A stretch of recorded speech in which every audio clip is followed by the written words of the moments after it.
জললৈকে যাওঁ য'তেই থাকোঁ মই এটা শব্দ লৈ থাকোঁ সেইটো হৈছে অসম বেলেগ একো নাই মই ক'বলগীয়া কাৰণে নাই কোৱা মই আকৌ কৈছোঁ মই ক'বলগীয়া কাৰণে নাই কোৱা মই সঁচাকৈয়ে কৈছোঁ এই মুহূৰ্তটো মোৰ বুকুৰ মাজত এটা মই শব্দ মাদুলি পিন্ধি লৈ ফুৰিছোঁ সেইটো হৈছে অসম বেলেগ একো নাই যদি তুমি অসম শব্দটো ল'ব জানা মাদুলিৰ দৰে যদি ডিঙিত পিন্ধিবলৈ জানা তেনেহ'লে এজন খাঁটি অসমীয়া হবাই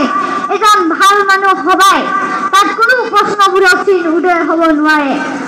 আমাৰ সেউজীকৰণৰ মইনা পাৰিজাতৰ যিসকল সমিতি আছে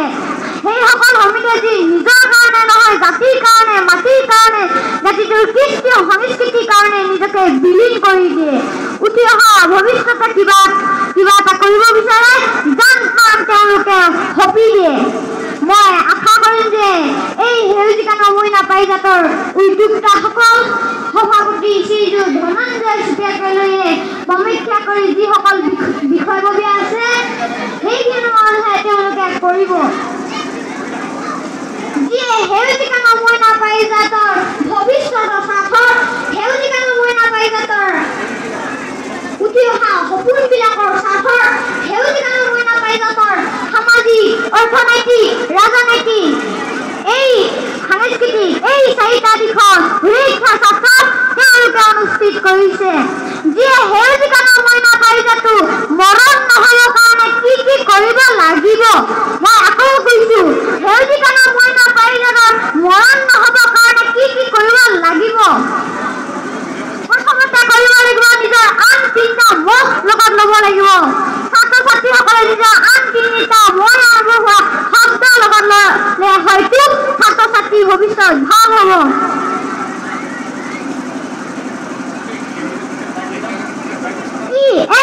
ছাত্ৰ ছাত্ৰীসকলে প্ৰথমতে মাকক ভাল পাবলৈ শিকক মাতৃক ভাল পাবলৈ শিকক যিবিলাক ছাত্ৰ ছাত্ৰীয়ে ইয়াত উপস্থিত আছে যিসকল ছাত্ৰ ছাত্ৰীয়ে নিজৰ মাকৰ কাৰণে বলি দিব পাৰে নিজৰ সৰ্বস্ব উজাৰি দিব পাৰে তেওঁলোকে পৰৱৰ্তী সময়ত মানুহ হ'ব মানুহ মই আকৌ কৈছোঁ মানুহ হ'ব মানুহ তেতিয়া মনতে আহিছে যিবিলাক ছাত্ৰ ছাত্ৰীয়ে নিজৰ মাকক ভাল পায় সেইবিলাক ছাত্ৰ ছাত্ৰীয়ে নিজৰ মাতৃক ভাষাটো ভাল পায় আৰু যিবিলাক মানুহে তেতিয়া মাতৃভাষা মোৰটোক ভাল পায় তেওঁলোকে আন এটা মই ভাল পায় সেইটো হৈছে মাতৃভূমি এই তিনিটা মই মাত মাতৃভাষা মাতৃভূমি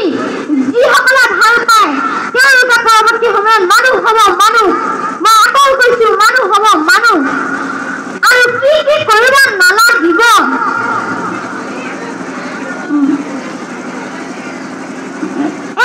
ছাত্ৰ ছাত্ৰীয়ে যিসকল উঠি অহা ভৱিষ্যতৰ সপোন লুকাই আছে তেওঁলোকে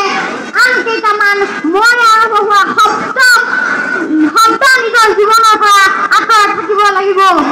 কি সেইকেইটা যিবিলাক ছাত্ৰ ছাত্ৰীয়ে মদৰ পৰা দূৰত থাকিব লাগিব মাদক দ্ৰব্য আৰু মদ 2 মোবাইল যিটো আপুনি ব্যৱহাৰ কৰে জীৱনৰ অন্য এটা অংগ অন্তত মানুহ নোপোৱালৈকে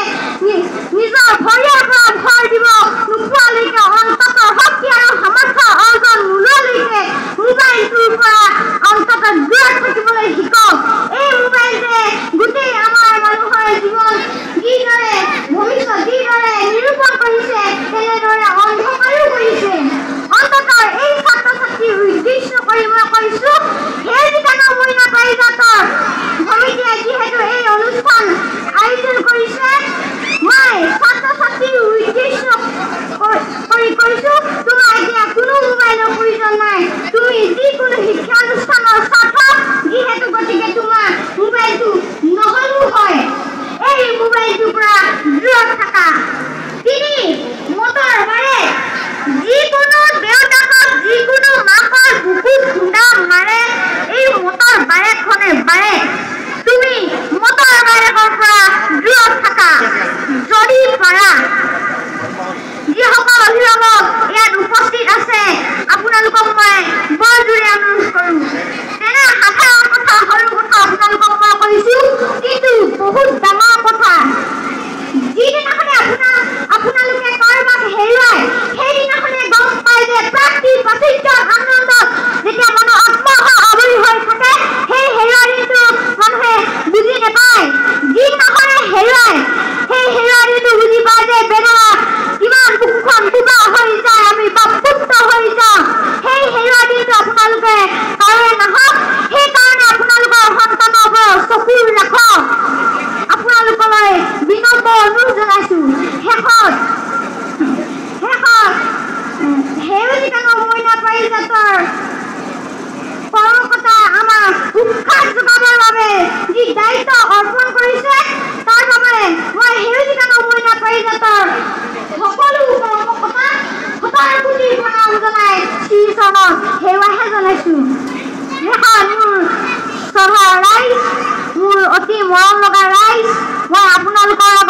বহুতো কথা ক'লো আৰু গণ্যমান্য ব্যক্তিসকলৰ আগতো ক'লো মোক বেয়া নাপাব